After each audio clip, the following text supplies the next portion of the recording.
Welcome to The Other Worlds, where we talk to authors of fantasy, supernatural, and paranormal stories. Let's open the portal and meet our guest. Hello, I'm Sandra Tan, and today I am joined by Jay Penner, also known as Janetta. Uh, Jay Penner refers to herself as baking magic into every page, and she teases us with mouth-watering descriptions of these incredible baked goods in A Fellowship of Bakers and Magic, the first of four books in her Adenashire Cozy Fantasy series, and I'm not sure if I said that right or wrong, so you might need to correct me, but welcome to the podcast. I say it Adenashire, but my narrator for the audiobook is English, so she says Adenashire. So there's just So all these different ways. Yeah, I have an aunt named Ardina, so that was how it started to stick in my head. That right, right. so, but that's okay. I can reprogram. Do you give thought to the pronunciation when you're choosing names in your book, or did it surprise you when it came up with your editor? Um, that always happens. I think that happens for everybody with pronunciations. I've heard plenty of readers who hear the name and they're like, "Oh, I've been saying it this way." And so I think it happens all the time. So even if you do think about it, some people are going to hear it differently in their heads. So I don't worry about it too much. Well, that's probably just as well, right? Because you can start to spiral that way. Now, you've Absolutely. had quite an adventure with this book because you started off self-publishing, and of course, now you have a Fellowship of Bakers and Magic is out with Poison Pen Press. Can you tell us a little bit about that journey from going from self-publishing to trad and what it's been like with this book? Yeah. I think it really, I mean, I started self-publishing in 2016 under Janetta Penner. So I've published around 20 books, self-published. Um, and so when this popped up, I was actually whenever I signed with my agent, I hadn't published yet. And I think it was maybe 3 or 4 months before I even published the book, self-published, that I signed with my agent. She found me on my Instagram page, and I had a sample of the first couple chapters of the book just to kind of get people excited about it. And one of the people who works for her, one of her other agents, found it and then passed it along to her. And apparently, they were looking for people in the cozy fantasy genre who were publishing. And obviously, because it had become newly popularized and traditional publishing is a little slower. And I believe that they wanted to find somebody who was the product was almost already finished or finished and looking like it was doing well, because my book was actually doing pretty well with pre-orders, both ebook as well as print book. And so she said, I think maybe I'll back up a little bit. She's actually somebody who focuses a lot on people who are independent authors and often will sell just the print rights, because a lot of times independent authors want to hold on to their ebook rights and their audio rights and things like that.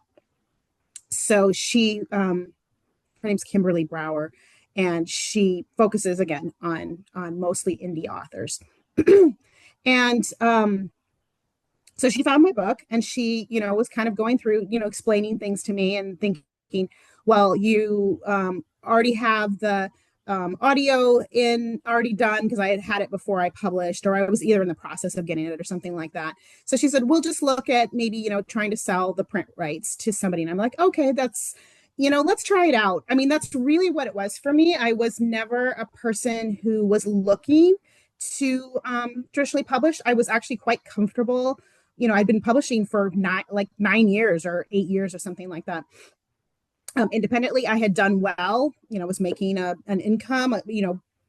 Not a huge full time income per year, but some years yes, and some years not as much. Sometimes a smaller income, but I was happy with it. I was happy with the process. I was happy with the control that you can get with independent publishing.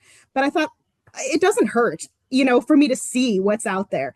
And I was also kind of like thinking ahead as it could be kind of putting my eggs in different baskets. And because again, like I just said, some years I would do really, really well in indie publishing, and then other years barely breaking even. Sometimes like one of my years, I was just barely breaking even. So I figured, why not have a couple of avenues, because I can still independently publish, even with working with Poison Pen.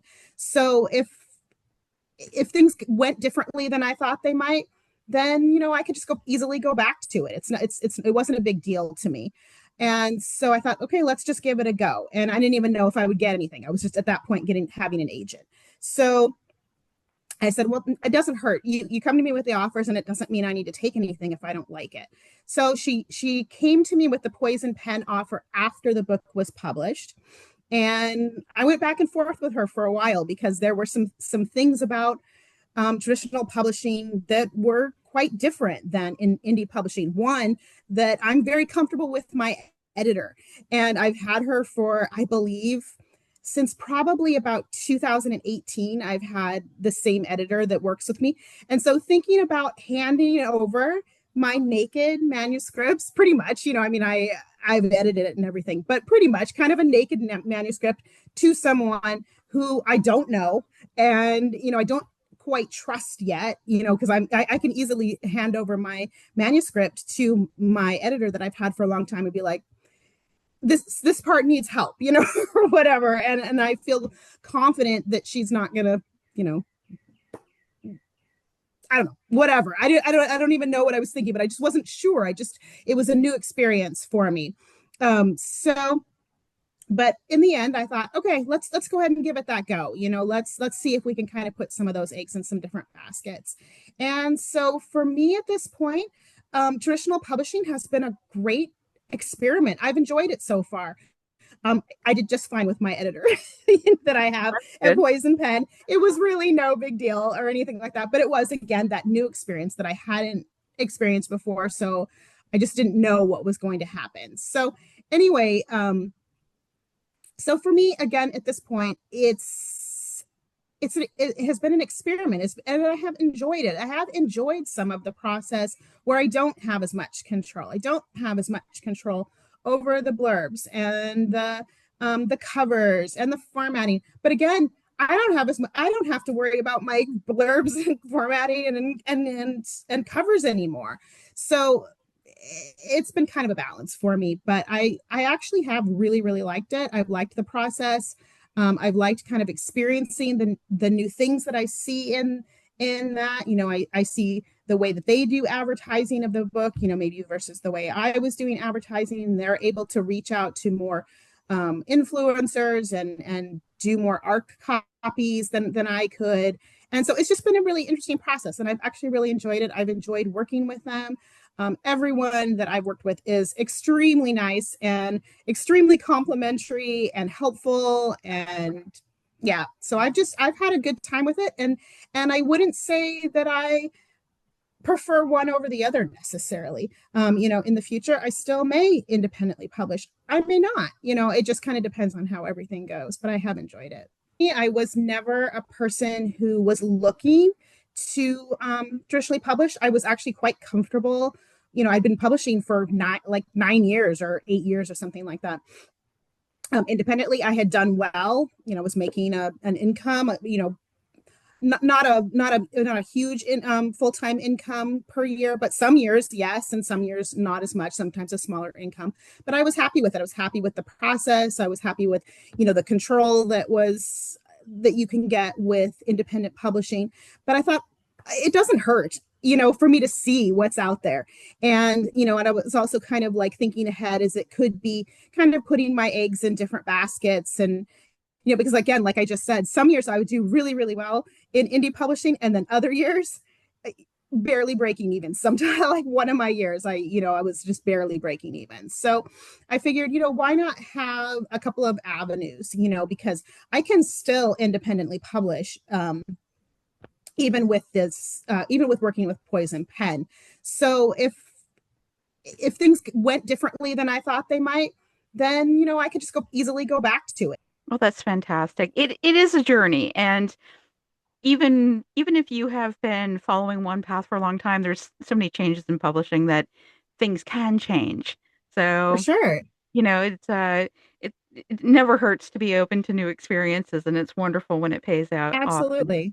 and is wonderful. So that's fantastic. Now, I have to say that in my research, discovering that you studied music in college I did. and you're more of a cook than a baker, and you know, I found myself wondering what inspired you when you were developing a Fellowship of Bakers and Magic. What inspired you to choose baking instead of a music competition or a cooking competition?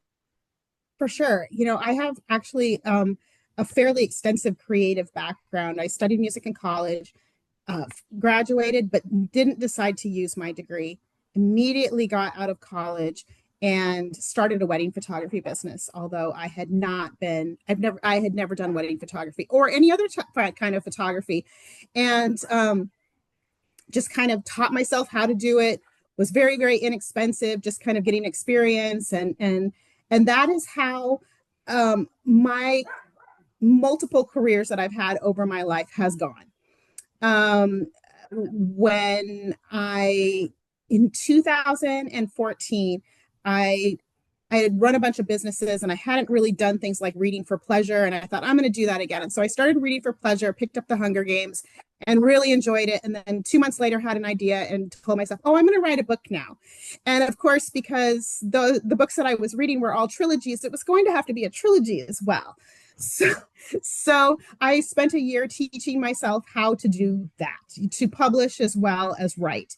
Ended up publishing that book. It did well, and I thought, okay, this is something I can move with this. And so in 2022, where I was finishing up my last dystopian book, because that was the primary genre that I was in, was young adult dystopian. I had a bit of a mental health thing going on, and I was like, I can't do dystopian anymore. And I was like at this weird crossroads where I was like, I either need to stop writing, figure out something else to do, or move on to another genre that maybe isn't quite so heavy. And so I ended up moving into the cozy fantasy genre just after it was newly popularized by Legends and Lattes, and did some brainstorming and thought, I'm going to go with the British Bake Off because that's something that's cozy and also has a little bit of a cult following. Everybody knows it. And I thought, if there was something with singing or whatever, I'd have to find something else that was cozy and had that recognizable um, aspect to attract people to the book. That's really because it's easy to compare your book to something so that you know that you can pick up the right readers. And if you're saying it's about baking, it's about the British Bake Off, they're like, oh, I know that, I've really enjoyed that show, or I like baking or whatever. And singing, or I probably wouldn't do photography because that's obviously, if I'm setting it in it's kind of a fantasy setting, it probably didn't work. But so I just had to come up with something new. And then, as I had done many other times, I thought, oh, I'm going to put 3 recipes in this, even though I don't really know how to bake. And so, like, it's a theme in my life. So, I started writing the book, and then, some of the recipes were popping up, and I wanted to make all of the recipes available to people. I didn't want them to be too difficult because definitely in a baking competition, you can have very difficult recipes to make. And I didn't want to do that. Not only did I not want to do that because I wasn't a baker, I wanted my readers to be able to replicate the recipes as well without feeling frustrated. So it's just a theme in my life to pick up something that I have never done before and decide to roll with that. So again, that's I think why I picked up baking. Also, I love eating baked goods, so it wasn't going to be a problem on that end. Oh, no, and you're right. Like, there's something about the idea of sitting down with with a lemon bar or with a cookie and a For cup of sure. tea that does have evoke that cozy atmosphere, right? For So, sure. And even though I had to make the recipes multiple times, sometimes up to like 5 and 6 times, um, we ate them all and they were all good. They just weren't, maybe what I wanted them to be yet. And so we got to eat lots of baked goods, and we still are because I'm still writing this series. Well, it gives you great inspiration for heading into the kitchen, right? So, Absolutely. And a little nice little note is I actually have grown to really enjoy baking more than I used to. I feel like I've been able to develop systems, and I actually weigh all of my ingredients, and that makes me stop and read the instructions. That's my problem. That's why I was never a baker. I'm a cook because I can predict the way the flavors are going to go, and you can just throw things in whenever you're cooking, and like, oh, this needs a little bit more of this and this needs some more. You can't exactly do that with baking because it's a science. And so I often would skip over portions of the recipe and be like, oh, that was supposed to go in later. It's already in there. It's in. So, but I actually have really enjoyed it, and I feel like it's become more a part of me that I could probably, even though I still kind of say I'm not a baker, um, I think I am a little bit more of a baker these days because of just so much practice with it. well, that's fantastic. I mean, I can't imagine how daunting that would actually be because I actually have worked in a bakery. Not as I'm not a trained baker, but I have worked in a Uh, bakery, and there's an impressive amount of skill that goes into the perfection I that, I agree. yeah. So I Yeah, I and again, it's a little bit along the lines, I talk to people about writing, and when you're in the writing industry, or a lot of times any creative industry, people will say, oh, I couldn't ever do that. And I say it's a skill in a lot of ways. I mean, yes, you probably need to bend creatively, to really be able to do it well and to enjoy it, but it's a lot of it is just really just a skill and just doing it. And I've kind of found that with the baking as well. It's about, kind of getting those routines that you are baking, again, like making sure that I measure everything so that everything's appropriately amount in there, and then the next time I make it again, it's not going to be different than the first time because I measured it. But and so in the end, it's a lot of a skill. You're more than always just creativity. I mean, obviously that's in there, but yeah. So, anyways, I well, think it's Arletta's creativity obviously helps her elevate what she produces absolutely. and make these incredible, memorable, and tasty treats. But since you didn't give Arletta, like, since her baking skill didn't come from you, what part of yourself did you give her? Oh well, as I mentioned earlier, around that time, whenever I decided to go into writing cozy fantasy versus dystopian, and a lot of stuff going on in my life, and I was dealing with poor mental health at that time, and so Arlette is not me, and the things that not all the things that she deals with are my things, but being able to sort through her mental health while I was sorting through my mental health was I think that's really the one of the biggest things that I put into this book. And it's not a mental health book for everybody, but all of the books are designed to work through the character's mental health. And so I think that's a little bit for me, again, just continuing to sort through those things and see how the character deals with it, how they, their arc within their mental health.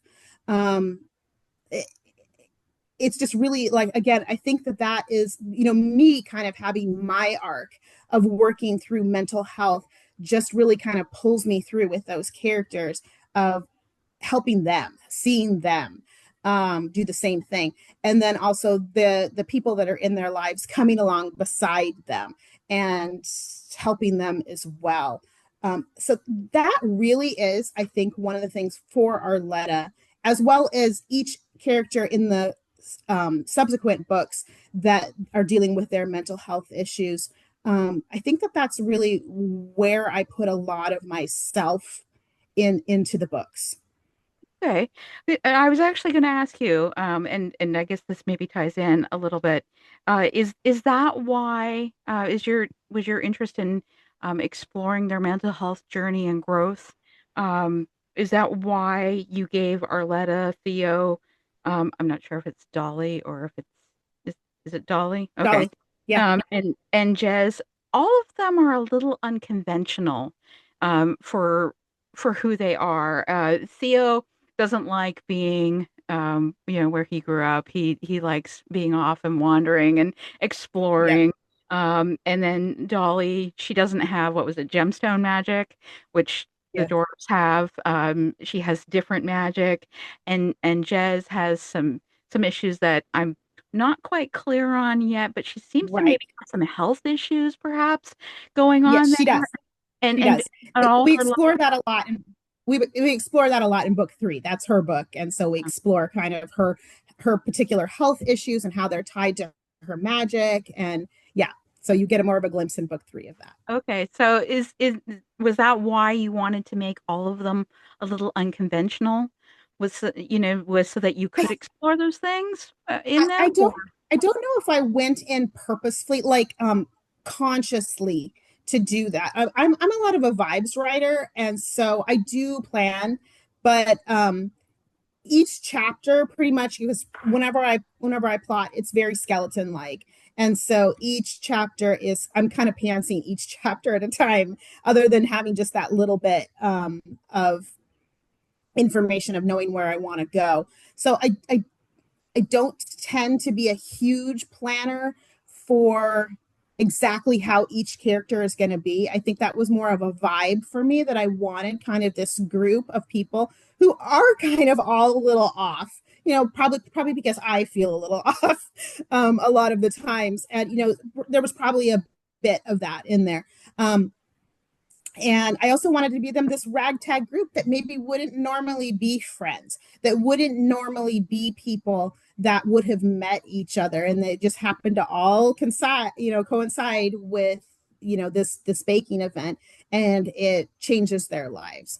But yeah, it definitely has been fun to have each one of them be different, and I would definitely say too, as before, the question that you asked last time, um I have always felt different and on the outside, and so that is another part that I consciously or unconsciously pulled through with each of these characters in order to explore those things and to help them the way maybe I might want to have been helped as a teen, or now sometimes, or whatever, kind of bring them along their journey. yeah, it's a wonderful found family story in more Yeah, ways than one, sure. but I won't allude Yeah. to I won't get into spoilers on.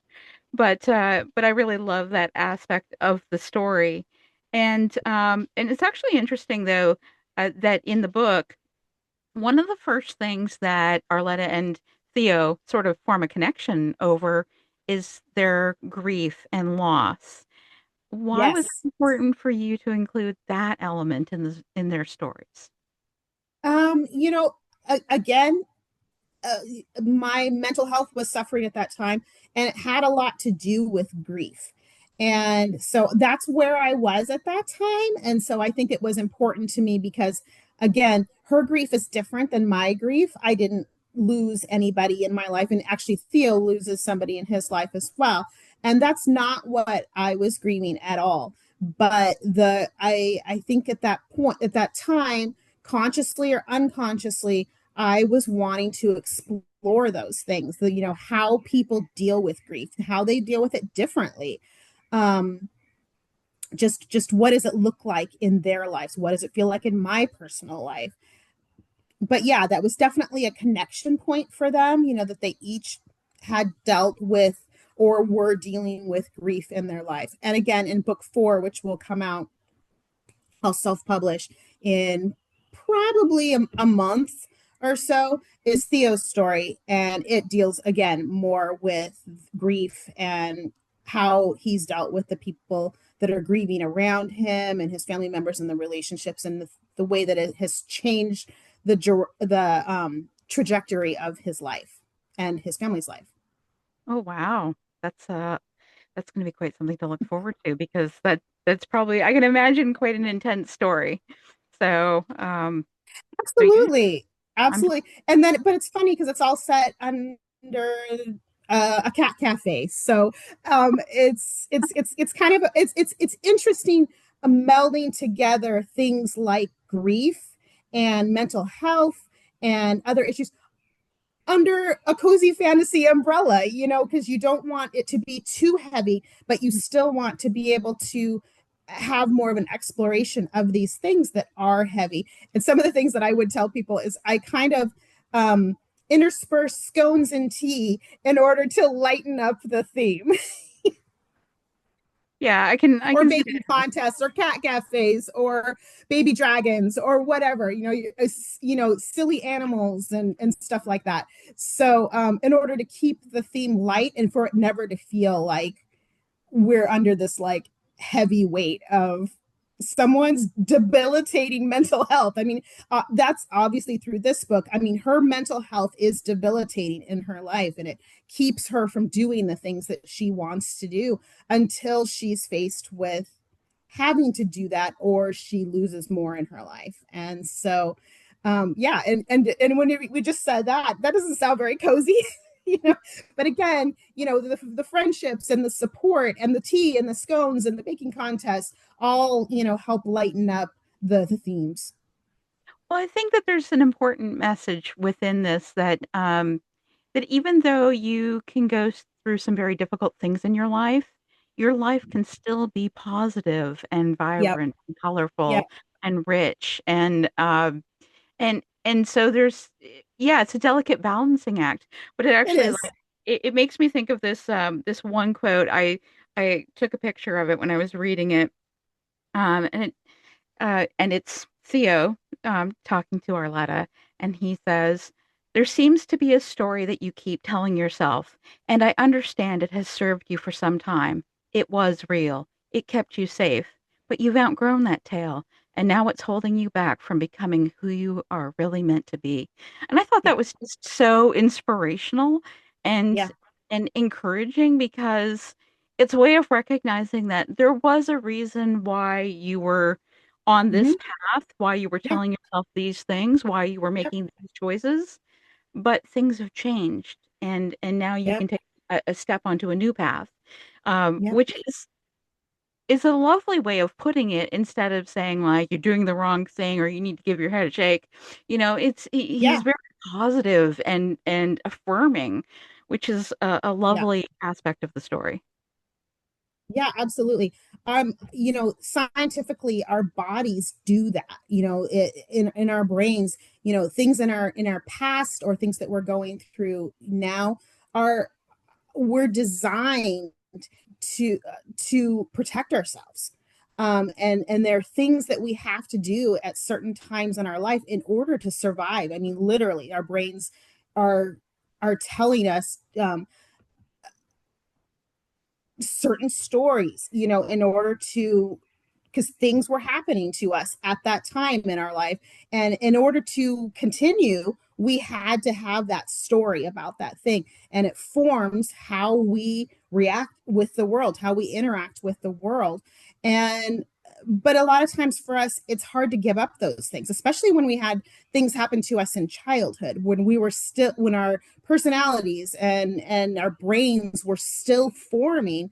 Those things kind of stick, and sometimes you need to take a look around and say that thing's not harming me anymore, and I can take a risk on stepping out. And our brains and bodies are doing exactly what they're designed to do, and sometimes we need to step out of. I mean, it just like uh, a very simple example is we're not being chased by tigers anymore, but we're still getting the cortisol and all the stress hormones and all those kinds of things running through our bodies, even though we're just a little late on our project. But our body doesn't know that, and it thinks, "Oh, this danger, danger, danger," and so, but our bodies are creating, the hormones, all of those kind of things that make us think we're in like that fight or flight sort of place. And it's hard sometimes to step out of that, because you have to do that mentally, you have to do that purposefully, you have to step away from that and like, either have coping mechanisms or whatever that are healthy, to be able to move out of that. And sometimes it's just our brains are just stuck. Yeah, and sometimes we just need a little support and encouragement, a little prod in the right Absolutely. direction. I Yep. was actually curious, because you have written dystopian, and obviously this is cozy fantasy, so you're going for different vibes, Yeah. and that does mean some different elements. But a lot of times when you're writing something that is, very high stakes, you're thinking about this little detail here pays off here because it Hmm. creates this problem that's going to Yes. put somebody in jeopardy or threaten them. Yes. But in a Fellowship of Bakers and Magic, what you have are these little love moments that come back around. I don't really know Yeah. how else to put them, but I don't want to give away what one of them was. But there was one reunion I wasn't expecting, and it was Okay. just so heartfelt and sweet, and when it happened, and I was like, oh, getting a little teary because it was just such an unexpected lovely moment, Right. um of joy and surprise in the story. And I wonder, like, do you plan those things out, or do you just take advantage of what comes up as you're writing your chapters and go, oh, I could have that them Yeah. pop up later, or this person Yeah. pop up later. Is that what you do? Yeah. Yeah, absolutely. Like I said, I'm kind of a vibes writer, and so there's a term that some people use, like a plantser. Like you plant it some, and then a lot of it is just kind of pantsed along the way. And so things do pop up that I'm sure that I had some level of planning. I can't remember. It's been a while since I looked at like the outline and things, because it's been a couple of years.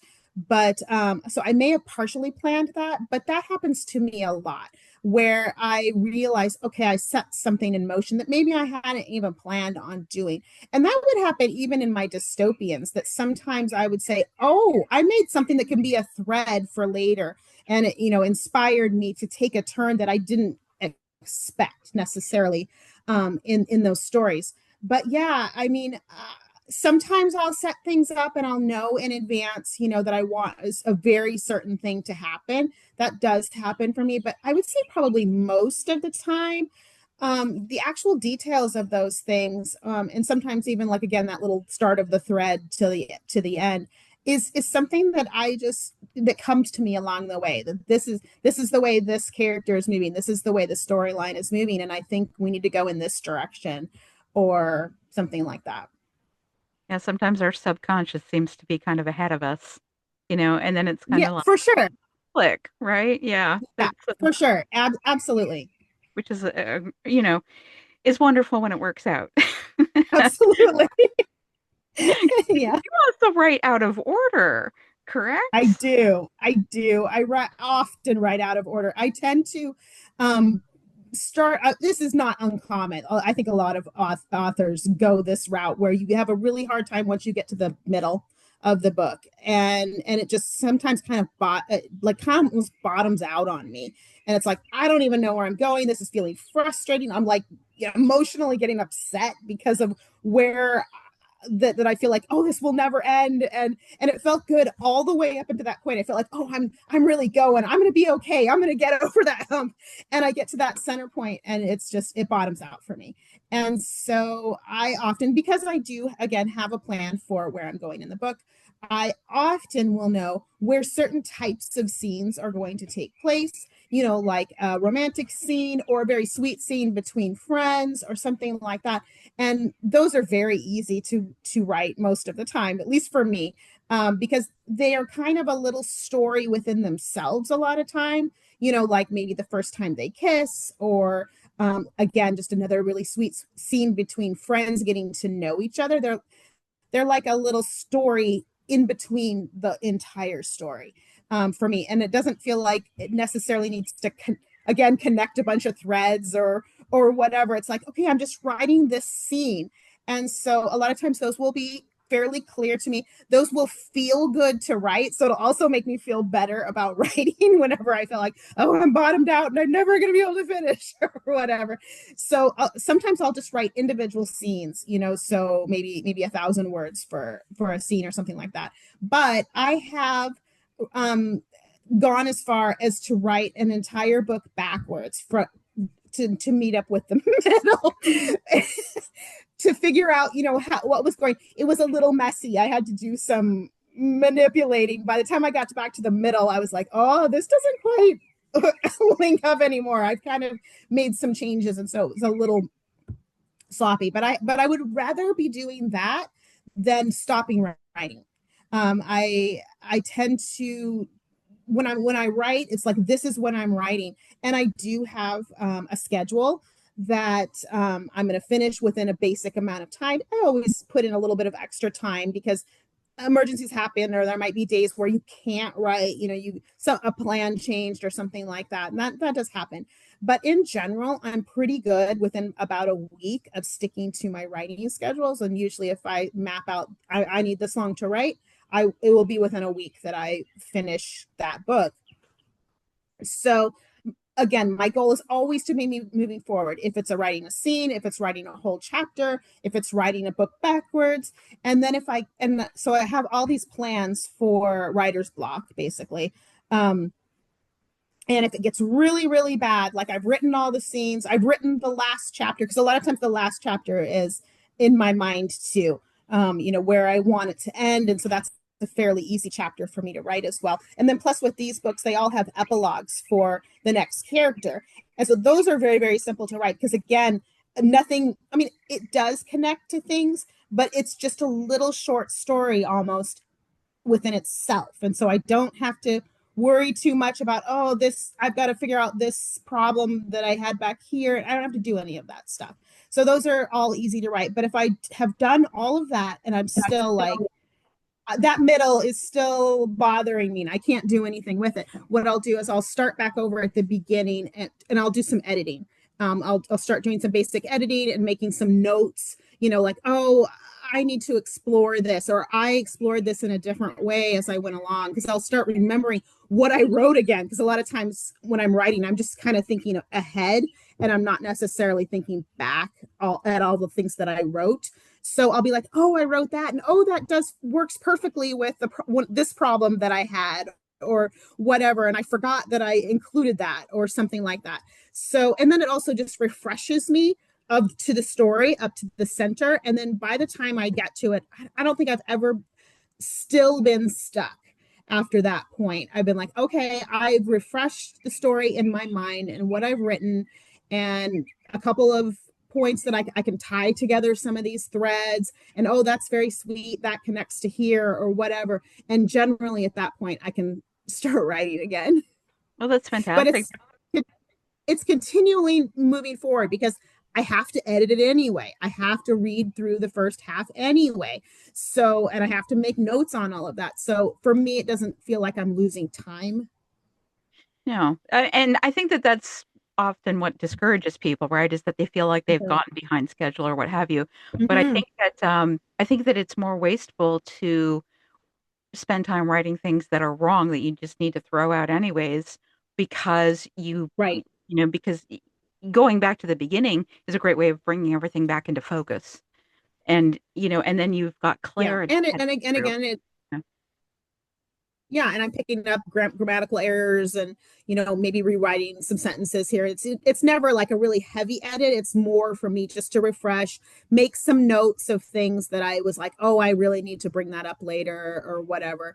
But again, I'm gonna have to do that because no matter if it's at that point or not, if I finish the book, I'm gonna have to go back to the beginning and do those exact same things, making notes, and so I can check through, for chapter 25 that these things connect or whatever. So it's a pretty good, it's a weird system, and again causes a bit of sloppiness sometimes because again when you're popcorning back and forth, you're gonna make mistakes, from like for connecting things. It just happens. But I haven't ever had, again, with all the 24 books or whatever that I've written, I've never done that and been like, oh, this was a terrible mistake or anything. It's always like, okay, I do have some things to fix, but I can move on from here. So There's always things to fix. It's whatever system works for you, right? I think that sometimes people ask these absolutely. questions thinking like, "Oh, I'm going to discover the magic formula." There is no magic formula, right? And every book No, even is a not. little distinct, Mm-hmm. So Yeah,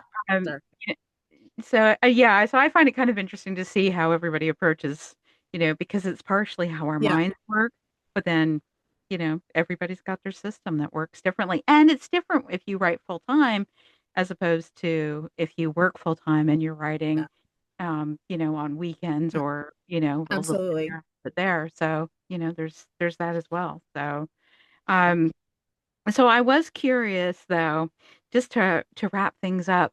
Um, I was curious about the series because you have so many different characters. You've got humans, orcs, dwarves, halflings, fauns, yeah. pixies, minotaurs, and many more. Yes. So if you were in Adenashire, and you were going to be inserted into that world, what type of fantastical being would you want to be? That's funny. I've been asked this before, and at first I thought for a second. I'm like, I don't know, but then I do know what it is. It's Phelan. It's the magical forest lynx. I mean, for sure. That particular character is based after my cat that I have now. He has the same markings as my cat, and I have wanted to be a cat since I was probably 3 years old. So I'm sure that that is what I would choose. I mean, I see a lot of cats in all my social media feeds because I stop and watch those videos. Again, we have a cat cafe in number 4. And the reason why there's a cat cafe, and I've actually had that concept in mind since I wrote book 1, and I knew it needed to be Theo's, because we have fostered cats. And so we had our own personal cat cafe in our house. That's what I would always call it. So it would be him. It would be the cat. Okay, so wait a second. Is the cat getting his own story? Okay, so in book 4, Phelan is definitely a not a primary character, but he's moved up, and you see Phelan. He has a lot of dialogue in this particular story. You learn about Phelan's past with Theo and how they came to be together, and he definitely has a say in how the cat cafe is run. Oh, that's fantastic. All right, so you have book 4 coming out soon, you said, I, I do, I do. and tease us up for what's coming up next after that. I mean, you've got a plan. You've been writing. I do. I have. There will be a book 5 in this series as well. The book 5 will be the origin story of the 2 orc neighbors. Mixed in, it'll be the format of that book will be a little bit different because it's going to be switching between the present and the past, for these characters, because something big happens in book 4 and is alluded to in book 3 in Theo's epilogue. Something big happens, and so the orcs also have related to that, has something big happen in their life. So that will be switching between the present and the past is going to be their origin story of how they met. So that is happening. I do have another project that I'm working on that I unfortunately cannot speak about yet. Oh, you're gonna keep us guessing. Well, that's I, fantastic. I, I don't, I can't, I'm not at liberty to say. So, You know what? It's okay. I always like tell people I don't want to ask for spoilers and things like that. So, and I really do want to, but it's hard because when you're writing, you're writing one thing, you're getting ready to promote another thing that came out, yeah, and then you're dealing with a contract or whatever, or yes, a plan on another thing. And so by the time that you're dealing with promotion on a book, you've got like however many other manuscripts in between for that book sure. and what you're doing, right? And So it's that is definitely what my next 9 months looks like. A lot of manuscripts on my plate. So Well, that's wonderful. That's a wonderful problem to have, isn't it, though? yes, That's yeah, fantastic. yeah. It's different. That is one thing that has been very different about traditional versus indie publishing. Indie publishing is completely on my time. And I can say to myself, I don't need to have a deadline because that is artificial. That's for something for me. The only deadline that I really have within indie you can only place your book on pre-order for a year out, and so you're pretty much stuck with that date. And so Amazon gives me a little bit of a push, of like having a deadline. So that's really my only deadline. And definitely with traditional publishing, I have deadlines, and they're set by other people, and they keep coming, different deadlines for editing and for just all sorts of different things, and when you have to turn in a manuscript and stuff like that. So whereas different with indie, it's a little more flexible.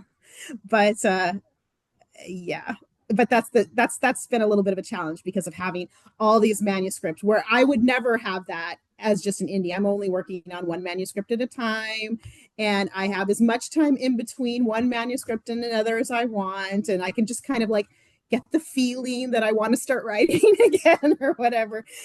As now, it's not just about a feeling. So it's like, Yeah, nope, need to start writing. there's a lot going on, but that's great. That's fantastic. Do you feel like you Absolutely. found your home in cozy fantasy? I do. I mean, I can't say that I'll stay here forever. I felt like I might stay in dystopian forever, and it had an end for me. I don't know that I'll won't ever go back to that. But I for the foreseeable future, I am in cozy fantasy, and I'm enjoying it, and it's definitely, I don't know, just a cozier place to be right now. Well, it sounds like it's been a wonderful experience for you. Thank you so much for joining me to chat today about A Fellowship of Bakers and Magic. That book is out in stores now for anyone who is ready to pick up the hardcover. It's a lovely story, and it's so heartfelt and heartwarming and inspiring. And so I hope people discover Arletta's story and enjoy it as much as I did. Thank you so much for being here today. Thank you for having me.